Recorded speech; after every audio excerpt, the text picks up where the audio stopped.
Orbe. Reflexiones de nuestro entorno. Un programa de la Universidad Autónoma de Ciudad Juárez.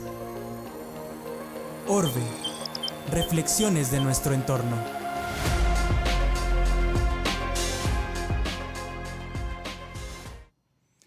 Hola amigos, yo soy Adrián Vázquez, coordinador del Centro de Ciencias Atmosféricas y Tecnologías Verdes en el Instituto de Ingeniería y Tecnología de la Universidad Autónoma de Ciudad Juárez y les doy la más cordial bienvenida a una nueva edición de nuestro programa Orbe, Reflexiones sobre nuestro entorno. El día de hoy tenemos un tema muy importante para nuestra región, para nuestra ciudad, que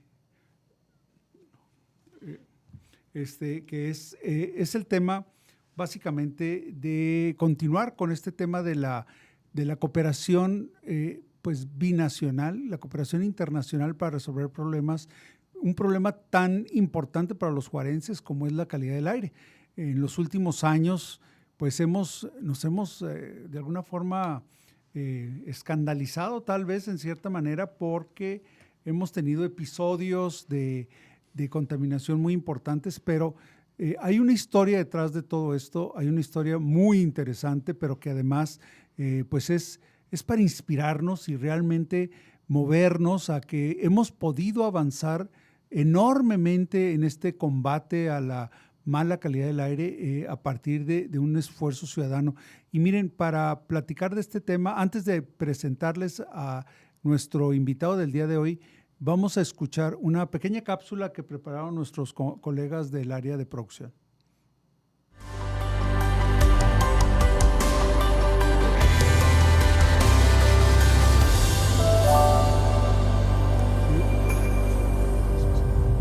La sociedad jaló a los gobiernos, sí, obviamente los gobiernos ya. Hoy vamos a respirar hondo para hablar de un tema que nos afecta a todos los que vivimos en esta hermosa región fronteriza. El aire que compartimos. Ciudad Juárez y El Paso, a pesar de estar divididas por una línea, comparten un recurso vital y un desafío común, la calidad del aire. Cuando el viento sopla, no respeta fronteras, y los contaminantes generados en un lado pueden afectar la salud de quienes viven del otro. Uno de los principales problemas son las partículas finas, PM2.5, que son tan pequeñas que pueden penetrar profundamente en nuestros pulmones. Estas partículas provienen de diversas fuentes: el tráfico vehicular, las industrias, la quema de basura y las tolvaneras o polvaredas del desierto. Además, los niveles de ozono en la atmósfera son una preocupación constante, especialmente en los días calurosos y soleados. El ozono puede causar problemas respiratorios, irritación en los ojos y afectar a personas con asma y otras condiciones pulmonares. Pero no todos son nubes de polvo. Para enfrentar este desafío binacional, hemos visto una colaboración ejemplar entre ambos lados de la frontera. El monitoreo conjunto de la calidad del aire es una de las herramientas más importantes. Agencias ambientales de Ciudad Juárez y El Paso, junto con la Comisión de Cooperación Ambiental y la Agencia de Protección Ambiental de Estados Unidos, EPA, han instalado estaciones de monitoreo estratégicamente ubicadas. Estas estaciones recogen datos en tiempo real sobre los contaminantes que flotan en el aire, como las partículas PM2.5 y el ozono. Estos datos se comparten a través de la red binacional de monitoreo, permitiendo a los científicos entender mejor de dónde provienen los contaminantes y cómo se mueven. Esta información es crucial para emitir alertas de salud pública y para que los gobiernos de ambos países puedan tomar decisiones informadas. El trabajo conjunto en el monitoreo es un gran paso hacia un aire más limpio para nuestra comunidad. Nos demuestra que la cooperación es la clave para resolver problemas que no se detienen en la frontera. La calidad del aire es un tema de salud pública que nos une. Y gracias a la colaboración de ambos lados, podemos aspirar a un futuro donde respirar libremente sea un derecho para todos, en Juárez y en El Paso.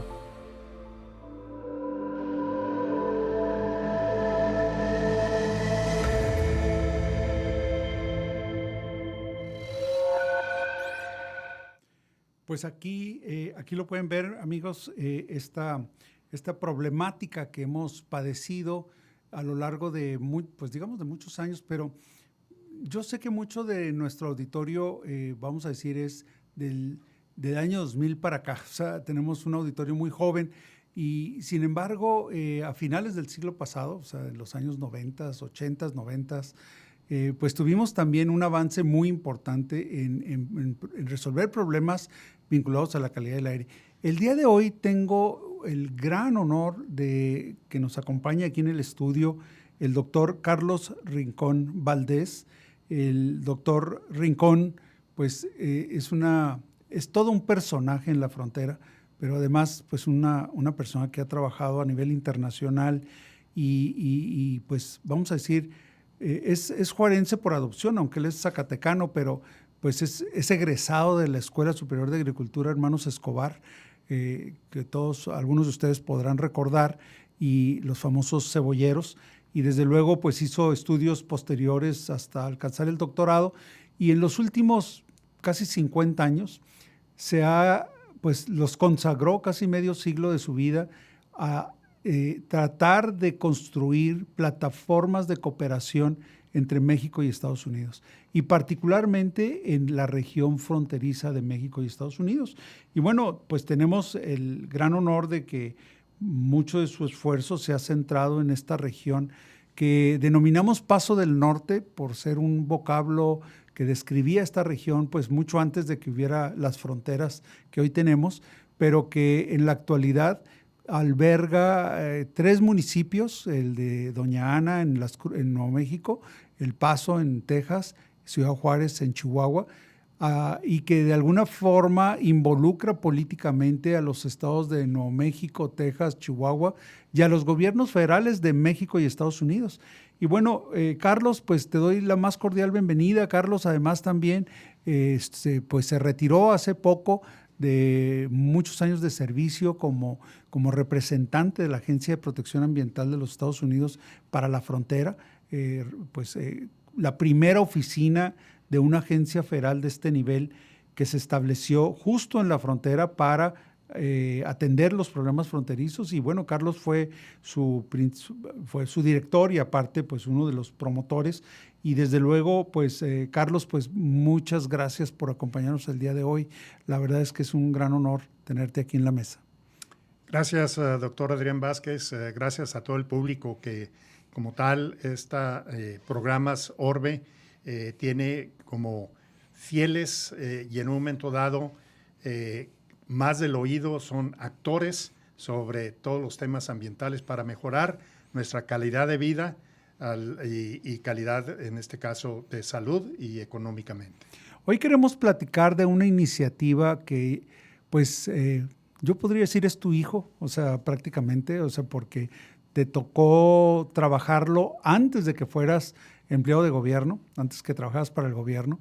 Miren, el problema de la calidad del aire en la región, con la explosión que se dio del desarrollo económico, primero con el programa Maquilador, después con el acuerdo, con el Tratado de Libre Comercio, la cantidad de empresas que se vinieron a establecer a esta región y la cantidad de migración que tuvimos, pues, de personas que llegaron a nuestra frontera en busca de nuevas oportunidades, nos creó una carga, una presión sobre la calidad del aire que, bueno, pues yo creo que, si no mal recuerdo, en los 80 prácticamente ambas ciudades excedían las normas correspondientes de sus países en varios elementos. Teníamos excedencias o altos niveles en ozono, obviamente en partículas, teníamos en monóxido de carbono, en óxidos de nitrógeno y en esencia, pues prácticamente de los 6 criterios, en 4 estábamos muy mal.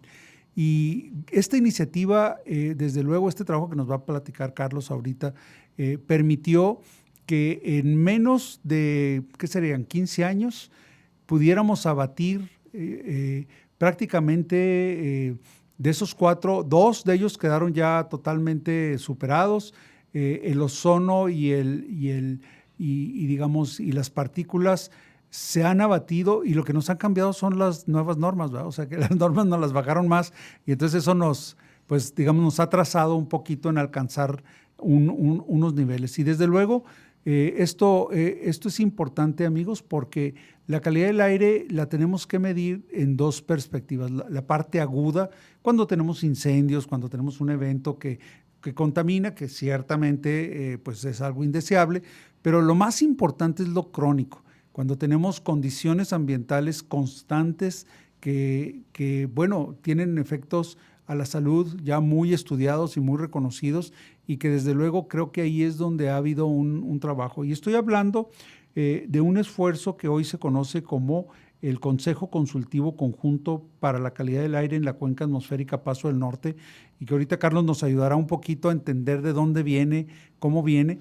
Yo solamente voy a decir que por lo menos en mi experiencia personal, es la primera vez que un grupo de ciudadanos, que la ciudadanía impulsa una solución práctica y efectiva para atender un problema ambiental de esta naturaleza. Estamos hablando 3 municipios, 3 estados, 2 gobiernos federales. No estamos hablando de una ciudad, de un municipio. Estamos hablando la parte compleja de las leyes diferentes, las asimetrías en cuanto a nivel de desarrollo económico, en cuanto a la cultura, en cuanto a la sociedad, pues genera desde luego un reto formidable. Y yo quisiera aprovechar que Carlos pues fue prácticamente de los iniciadores. En ese tiempo él trabajaba en una ONG, en la Environmental Defense Fund. Antes de eso se había involucrado bastante, pero pues tiene una carrera importante como investigador, y luego creo que dejó la carrera de investigación por dedicarse a la no quiero decir activismo en el mal sentido, sino para realmente promover esta participación, enfocar esta participación ciudadana con una serie de líderes y agentes de ambos lados de la frontera que lograron éxitos que ahorita Carlos nos ayudará a recorrer y básicamente presentárselos a ustedes, porque tiene una trascendencia enorme. Y yo los quiero exhortar a que esto que nos va a platicar Carlos lo veamos como una fuente de inspiración. Sí se puede, o sea, sí podemos hacer. Si creemos que tenemos problemas ambientales muy fuertes, más complejo que este que nos va a platicar Carlos, es difícil encontrarlo. Cualquier otro lo podemos hacer. Gracias, Adrián. Y desde luego, con respecto a esta participación ciudadana de todos los sectores, en donde bien lo describes tú, el de que precisamente la sociedad es en la que, en una forma proactiva, teniendo como parte de este grupo, que como tal binacional, el Grupo del Aire Paso del Norte o Paso del Norte Air Quality Task Force, como parte de la comunidad regional, así como son los académicos, representantes de la sociedad civil, de los 3 niveles de gobierno, de las cámaras de comercio, la industria, igualmente aquellos que estaban al frente de las oficinas en la región, y hablando en aquel entonces principalmente más los municipios y condados en el caso del lado americano, la dirección de ecología en el caso, y desde luego la dirección de saneamiento dentro de la Junta Municipal de Agua y Saneamiento. Ellos, quienes están al frente, son partes de la sociedad. Entonces, no era el de hacer a un lado y hacer por parte de estos otros sectores, los académicos, las fundaciones, etcétera, estar haciendo lo que le corresponde y decir, ustedes no lo están haciendo bien, lo hacemos. No, es sumar. Entonces, en ese aspecto, aquí es muy importante. ¿Y qué antecedente existe? Tú ya te referiste a alguno de ellos, en el de que era visual, y además aquellas personas que tenían problemas de asma, la población infantil, nuestros adultos mayores, a esas concentraciones de los 3 contaminantes que estaban en excedencia, en el que les afectaba a su salud, pues ya era algo que no había necesidad de estar teniendo reuniones públicas para enseñarles a ello.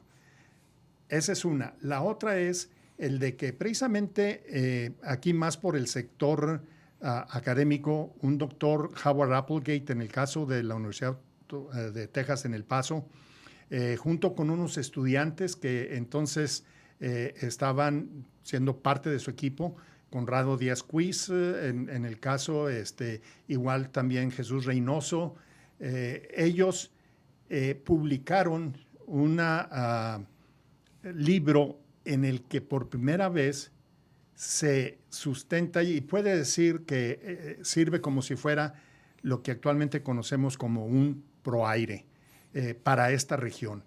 Y allí hablaban ya el de crear una comisión binacional que estuvieran todos los sectores, muy fuerte por el lado académico, para estar abatiendo esas emisiones. Entonces es importante, esa publicación fue alrededor de 1976-1977 y desde luego otro punto es que si nos remontamos a finales de los 80s y los 90s, donde están estos datos que bien hablas tú y están ahí como parte histórica de los niveles en donde se estaba excediendo la norma mexicana y el estándar americano, se estaban teniendo reuniones a muy alto nivel, quien entonces el que estaba al frente de la delegación mexicana para lo que era hacia el Tratado de Libre Comercio era Luis Donaldo Colosio, y se estuvieron teniendo reuniones con la parte de congresistas de los 3 niveles de gobierno, reuniones en donde Environmental Defense Fund empezó a formar parte. Y Environmental Defense Fund, como tal, el de teniendo áreas geográficas que trascienden más allá de un estado, y estamos hablando de la parte noreste de Estados Unidos, no solo Nueva Inglaterra, sino además otros estados que están fuera de la parte de Nueva Inglaterra en Estados Unidos. Environmental Defense Fund fue promovente en un momento dado el del manejo de cuencas como toda una región, porque podías tener al estado de Connecticut o al estado de Maine con sus propias acciones, pero realmente el transporte y traslado de los contaminantes iba hacia toda la región. Entonces, con esa experiencia, aunque toda a nivel doméstico, era que Environmental Defense Fund, cuando tenía estas reuniones que lo invitaban, porque las delegaciones para el Tratado de Libre Comercio es gobierno federal, pero tenían reuniones en donde involucraban al sector empresarial, a la industria maquiladora, así como también, en este caso, a las fundaciones. Ya estaba el doctor Emerson. Ya estaba el doctor Peter Emerson, que tiene una formación de incentivos económicos como tal, y precisamente en esas reuniones le dijeron, bueno, pues hay algo que como ustedes tienen experiencia, que pudiera verse dentro de lo que es el anexo 5, que como tal tiene el área geográfica de la región, municipio de Juárez, el condado de Doña Ana y el condado del Paso, que pudiera estarse viendo como una cuenca única. ¿Me permites hacer un paréntesis solamente para comentarle a nuestro público que estos esfuerzos fueron tan importantes y tan influyentes que lograron incidir en un acuerdo binacional pues yo diría el más importante que en la historia de México y Estados Unidos se ha firmado entre el presidente Miguel de la Madrid y el presidente Reagan, y que se conoce como el Acuerdo de la Paz, de crear un anexo, un apartado específico para la cuenca Paso del Norte.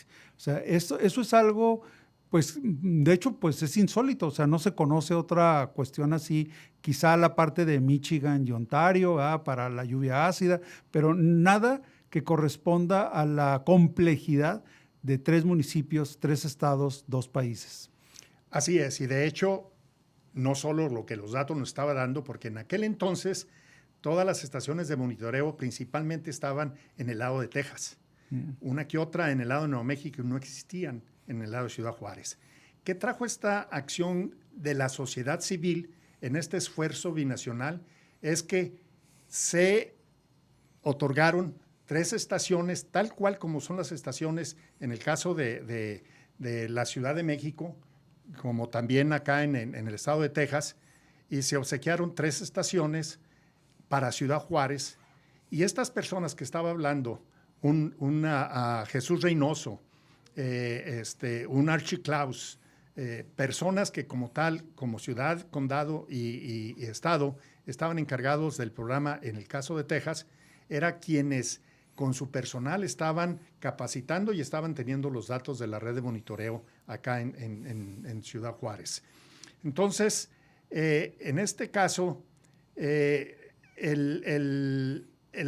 anexo 5 del Acuerdo de la Paz daba esta información y Environmental Defense Fund, ya sabiendo que existían estas estaciones acá, entonces dice, bueno, lo que se hizo en aquellos estados de la región noreste de Estados Unidos es que tienes a las dependencias de gobierno, tienes al gobierno federal porque entonces ya tienes ahí hacia una acción con Canadá y Estados Unidos y tienes muy fuertes instituciones académicas. Total que se estuvo viendo eso en cómo aquí, en una forma de igual representación de México y de Estados Unidos, sabiendo que Estados Unidos es Nuevo México y Texas, pero acá de México solamente Ciudad Juárez, Chihuahua. Entonces se forma este grupo Paso del Norte, Air Quality Task Force, el grupo del aire Paso del Norte, en donde Environmental Defense Fund para ello, con la Fundación Ford México, a través de un apoyo desde las oficinas centrales de Environmental Defense Fund, se consiguieron fondos específicamente para tener a alguien que estuviera al frente de la oficina aquí en esta región del Paso del Norte. Y ahí es en donde, a través de varias entrevistas y por el historial que bien te has referido tú en parte, en lo que yo desde 1973 para acá he estado participando en forma bilateral, fue que me contrataron a mí. Entonces, en este grupo básicamente tenías representantes de la maquiladora El Paso, representante maquiladora y además dueño de maquiladora, ¿sí? En Ciudad Juárez. Tenías a la fundación El Paso Community Foundation, tenías a FEMAP como fundación. Tenías en este caso instituciones académicas como la Universidad Autónoma de Ciudad Juárez y también la Universidad de Texas en El Paso y la Universidad de Nuevo México en Las Cruces. Tenías además a organizaciones ambientales como tal, como Environmental Defense Fund, y acá en el caso de México tenías FEMAP, que también tenía una parte dentro de estas acciones. Entonces, un grupo ciudadano está con esto promoviendo y empieza a elaborar lo que es un documento espejo, tal cual en inglés y español, que sería el anexo 6 del Acuerdo de la Paz de 1983. Ese documento existe porque fue el documento que yo participé y dentro de él es como estuvimos presentándoselo ya entonces al presidente electo de México, Ernesto Zedillo, y a su secretaria Julia Carabias, en reuniones en la Ciudad de México, en donde fuimos a la Ciudad de México con representación igual del lado de Estados Unidos y del lado de México para que no se viera que era solamente de un lado o de otro, y tuvimos esa reunión ahí con la secretaria Julia Carabias. Entonces, el anexo 6 se presenta y como ustedes saben, aunque no pasa por los congresos, sí tiene que ser promovido por la Secretaría de Relaciones Exteriores con el Departamento de Estado de Estados Unidos. Aunque es medio ambiente, pero quien tiene y le da esa oficialidad de documento como los anexos y los apéndices, viene siendo a través de Relaciones Exteriores y en este caso el Departamento de Estado.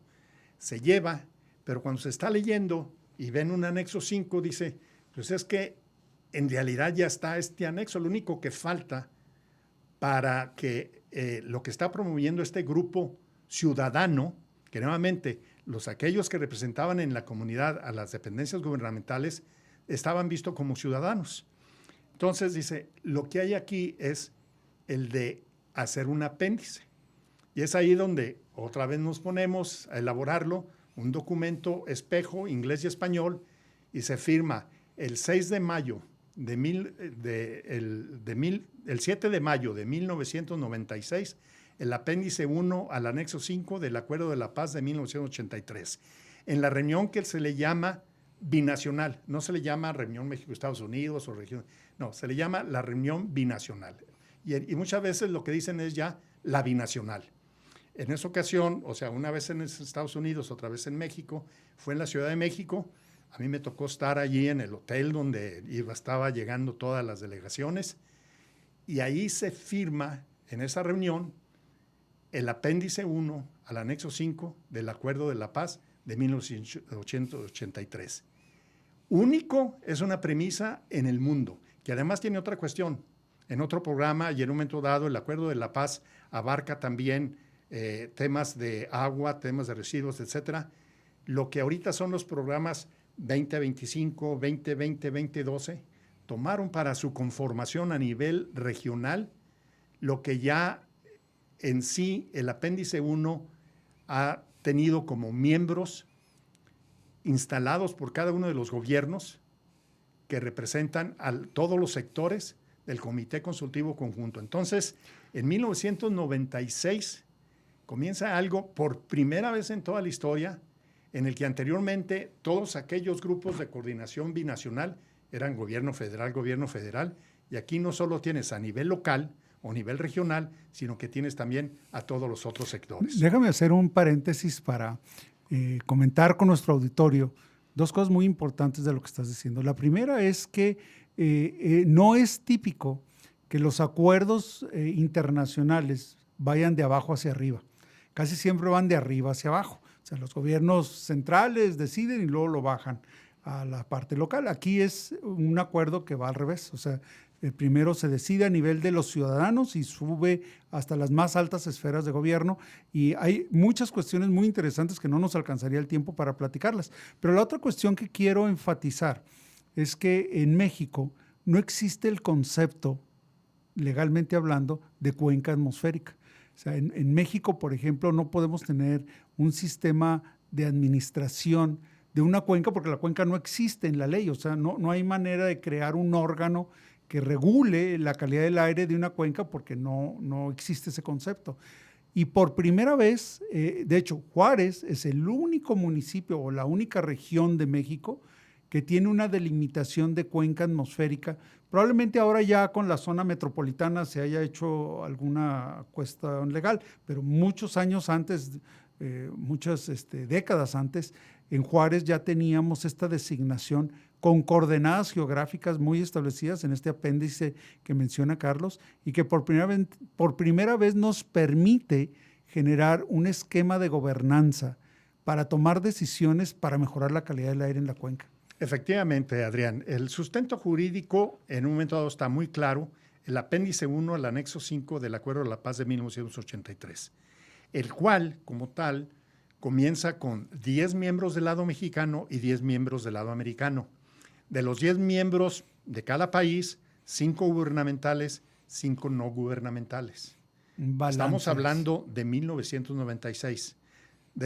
Y por cierto, en el apéndice 1 como sustento jurídico dice el que las acciones en sí que resulten de las reuniones a través de un procedimiento que está dentro de los estatutos, que, por cierto, los estatutos nos dio la libertad de crearlos el mismo Comité Consultivo Conjunto, no era algo que nos impusieron para nosotros.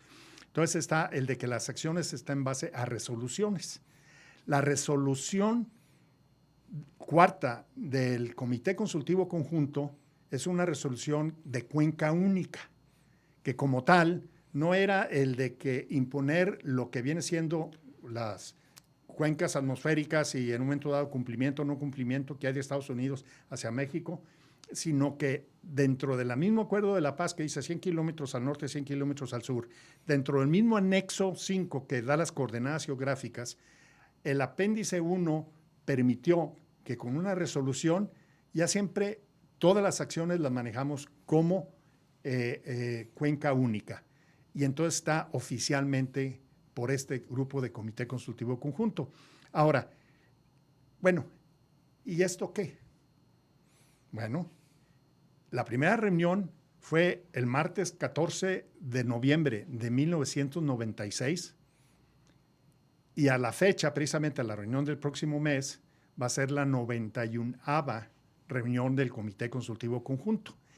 Pero es importante mencionar que 3 años después de que se tiene la primera reunión oficial del Comité Consultivo Conjunto para el mejoramiento de la calidad del aire es el año 1998, cuando por última vez, en este caso viendo el estándar de Estados Unidos, por primera vez no se excede al el estándar para monóxido de carbono, no se excede para ozono. Desde luego, si hay ozono, pues son los hay NOx episodios, y ¿verdad? los compuestos orgánicos volátiles, ¿verdad? Pero no se excede.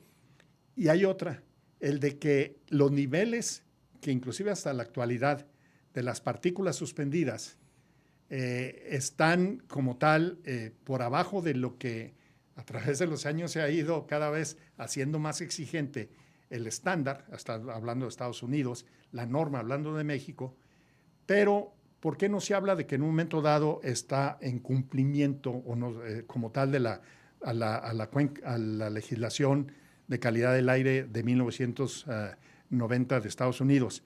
Es porque el ProAire como tal, pero en particular se le llama SIP, State Implementation Plan, por el estado de Texas, para las partículas, como tal, no han en un momento dado hacia la Agencia de Protección Ambiental y el Estado, no han llegado a un acuerdo sobre hacer esos SIPs o ProAires, pero además se sigue midiendo y estamos por abajo de lo que el estándar pide. Entonces, ¿qué?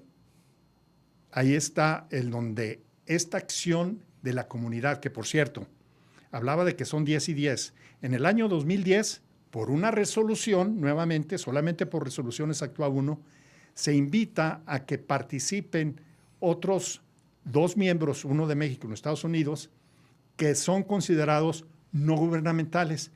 Hasta cierta manera no de la sociedad, entonces se puede decir que son cuasi gubernamentales, que es el IMIP y el Paso NPO. Entonces, que son las agencias que se dedican a la planeación urbana. Así es. Que como tal, entonces, ahorita el Comité Consultivo Conjunto tiene más no gubernamental que gubernamental por ambos lados, pero trabajando todos dentro de un marco que nos define el apéndice 1 al anexo 5 del Acuerdo de la Paz. Pues desafortunadamente el tiempo nos comió. Tenemos muchísimo más que platicar. Ojalá y podamos nuevamente traerte al estudio y seguir con una parte 2, ¿verdad?, de este programa, porque la verdad es que nos quedaron muchas cosas todavía muy interesantes que compartir con el público, algunos logros muy significativos que se han logrado en estos casi 30 años de colaboración. Y yo quisiera nuevamente despedir nuestro programa, Carlos, con algún mensaje para nuestros jóvenes que están pues en este momento en las preparatorias, en las secundarias, y que seguramente nos pueden aportar mucho talento para resolver los retos que todavía nos quedan. Todavía nos quedan retos, no alcanzamos a verlo todo. Todavía hay retos que, de hecho, estamos ahorita en el mes de agosto y el próximo mes de septiembre tendremos la siguiente reunión y desde luego hay agendas donde estamos. Si ustedes vieran lo que ha evolucionado las agendas de los años 90 a las agendas de los años 2020, se sorprenderían. O sea, hemos cambiado en tecnologías, hemos cambiado en alcances. Hoy hablamos de programas de monitoreo, pues ya pues con un nivel de simetría mucho más alto que el que se tenía el siglo pasado, ¿verdad? Ya ahora ya tenemos redes de monitoreo en ambos lados, en los 3 jurisdicciones. Y desde luego todavía tenemos retos importantes que atender, pero un último mensaje, Carlos, para nuestros jóvenes. Sí, cómo no, desde luego. Y esto me remonta a una plática que precisamente tuve con una de las personas que forman parte de la Dirección de Ecología aquí de Ciudad Juárez, que está estudiando leyes.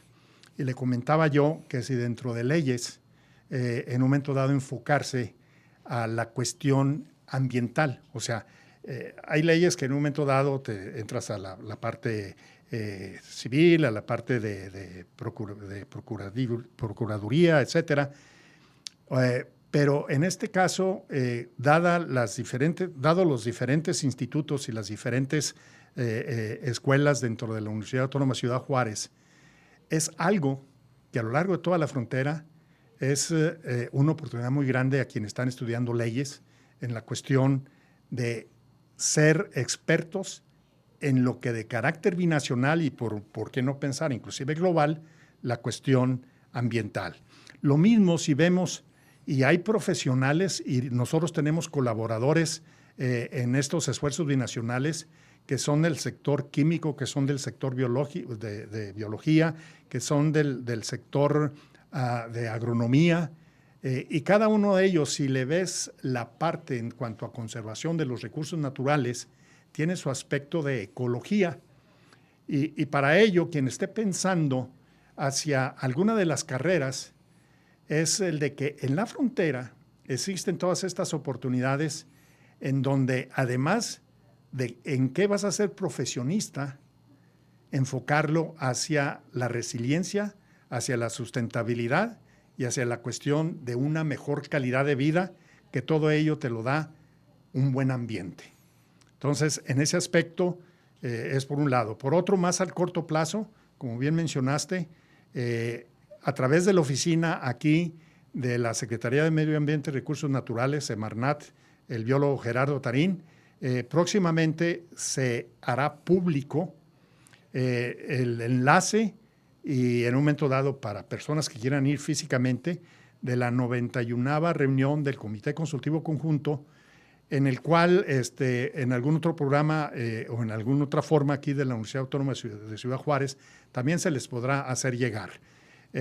Quiero reconocer que en la primera resolución que se hizo por el Comité Consultivo Conjunto en el año de 1996, la resolución fue hacia la legislatura del estado de Chihuahua y allí están quienes firmamos. Yo entonces era parte de la sociedad, yo era miembro oficial del Paso del Comité Consultivo Conjunto para el Mejoramiento de la Calidad del Aire, pero Adrián Vázquez también era parte de, representando al municipio, era el doctor Óscar Ibáñez, y una persona que desde el principio ha estado y sigue, y es el único que sigue como miembro activo con voz y voto del Comité Consultivo Conjunto, es el maestro en ciencias René Franco Ruiz. Entonces, es algo... egresado de nuestra maestría de ambiental de aquí de la universidad. Así es, y una de las cuestiones es ser